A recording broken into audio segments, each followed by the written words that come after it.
Alright, in today's video we're going to talk about how to stop buying shit. Move it across muscle fibers.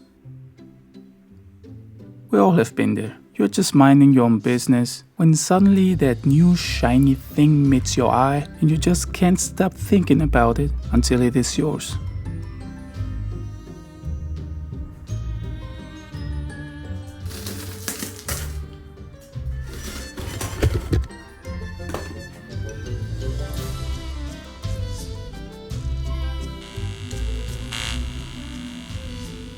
I've struggled so much with impulse buying in my life, especially if you're talking about tech gear. And to be honest, it was getting so bad that it was starting to affect my mental health.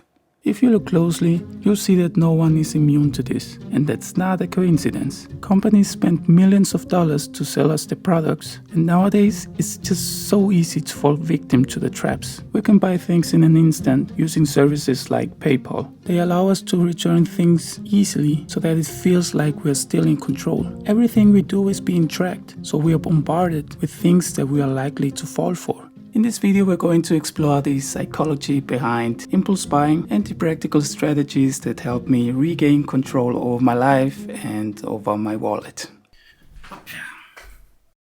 So why do we buy things that we don't need? Well, with the impulse buying cycle, we can explain this relatively easy. Relatively is a difficult word.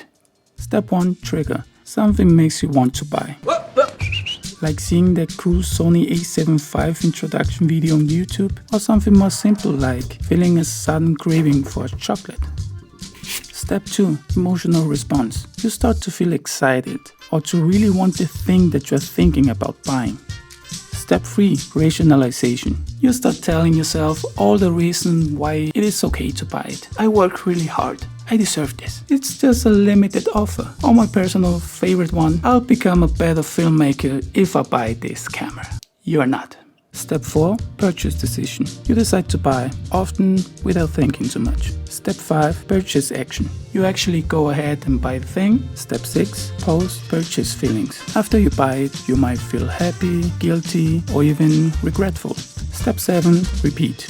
This whole process keeps happening over and over and over again. Companies and stores use tricks to encourage this kind of buying, like putting candy by the cash register or offering discounts for a limited time. Understanding how this process works can help you make better buying decisions, and if you run a business, sell more stuff.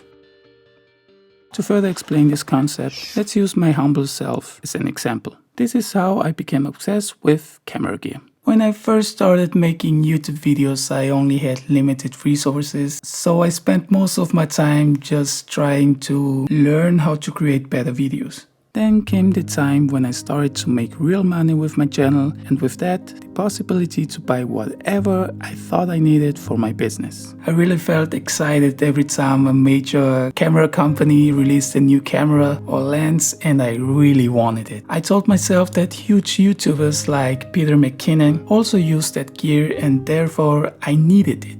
After seeing how the new equipment only make my image look 1 to 2% better, I started to regret my choice and felt terrible. But just until a new camera was announced and the circle started all over again. Thanks to this behavior, I just kept buying and selling. And in the process, I have lost thousands of dollars. I can remember at one point having over 10 lenses and just using like 99% of the time. But thankfully, that's a thing of the past. I've been able to overcome my camera addiction. And I now think I have a quite healthy relationship with gear. Here's what I did.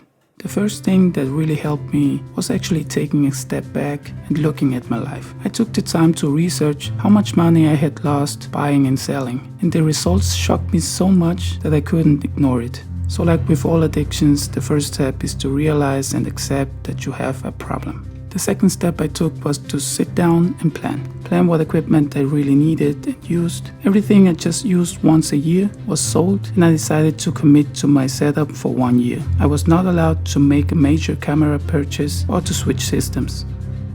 I created a budget for almost everything in my life, including camera gear. Each New Year's, I decide on how much money I'm willing to spend on camera gear and try my best not to exceed that number. I unsubscribed from every manufacturer's channel, rumor sites, and also YouTubers that gave me the feeling of needing new equipment. Step number 5 was to start using more cash. It's quite interesting how spending money in cash is vastly more painful than using your bank account. Just try it. I swear that buying a $2,000 lens cash is not an easy task. Whenever I think I need a new camera, I just type, should I upgrade my camera on YouTube? And I quickly get a reality check and remember that my gear is more than sufficient enough right now. Lastly, I use the oldest trick, the oldest method that every man can use to stop buying too much. I started to ask my fiancée on her opinion. I asked my wife and she said no. One of my favorite content creators here on YouTube, Matt Diavella, introduced me to the concept of minimalism. Minimalism is a lifestyle philosophy where people choose to have and use only the things that truly add value or joy to their lives. It's about simplifying and decluttering, getting rid of excess stuff and focusing on what really matters.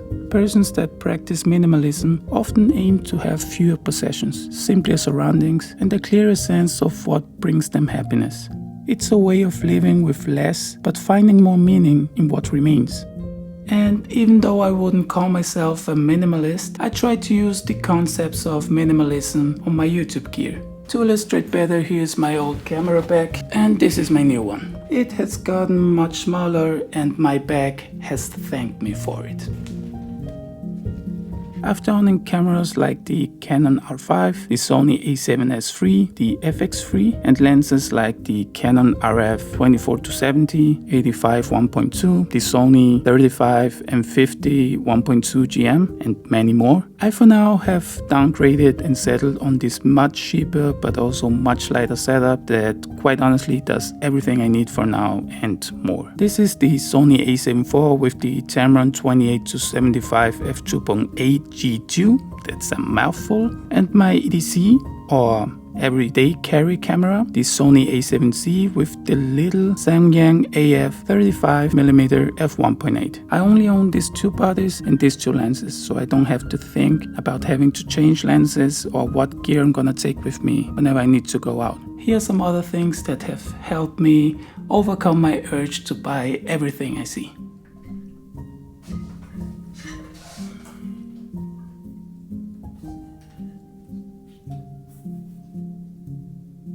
When I see something new or that I want to try, I nowadays try the DIY method or the do-it-yourself method. You won't believe how satisfying it is to achieve the same result just by being creative and using the things you already have. One example would be my top-down shots. Instead of buying a fancy C-stand that I will definitely need to buy one day, I just use an old microphone stand with a tripod head. Maybe instead of buying a new laptop, you could buy a keyboard for your iPad. And maybe instead of buying a new camera, you could buy a course on lighting or just search through YouTube and just learn how to use your camera better, so your image can look much better than if you invest in a better camera. Another thing that has helped me a lot are budgeting apps. These are tools that give you an overview on your spendings. My bank has such a tool built into its app and I really use it all the time. If I see that I have spent more on gear than on my rent and my life savings, I know I have overdone it. I still often find myself in a position where I want the latest and greatest, and it probably will be like that for as long as I live. But I made a conscious decision not to be trapped and to spend my time on the things that are really important for my business, for my videos. So I really hope you enjoyed this video and that it helped you with your problem. Don't ask me why I'm laying on the ground. I don't know either, to be honest. I just would like to encourage you to try some of the things out that we discussed in this video. Small changes can lead to big savings into a more fulfilling life. I highly recommend you to watch this video next and see you in the next one.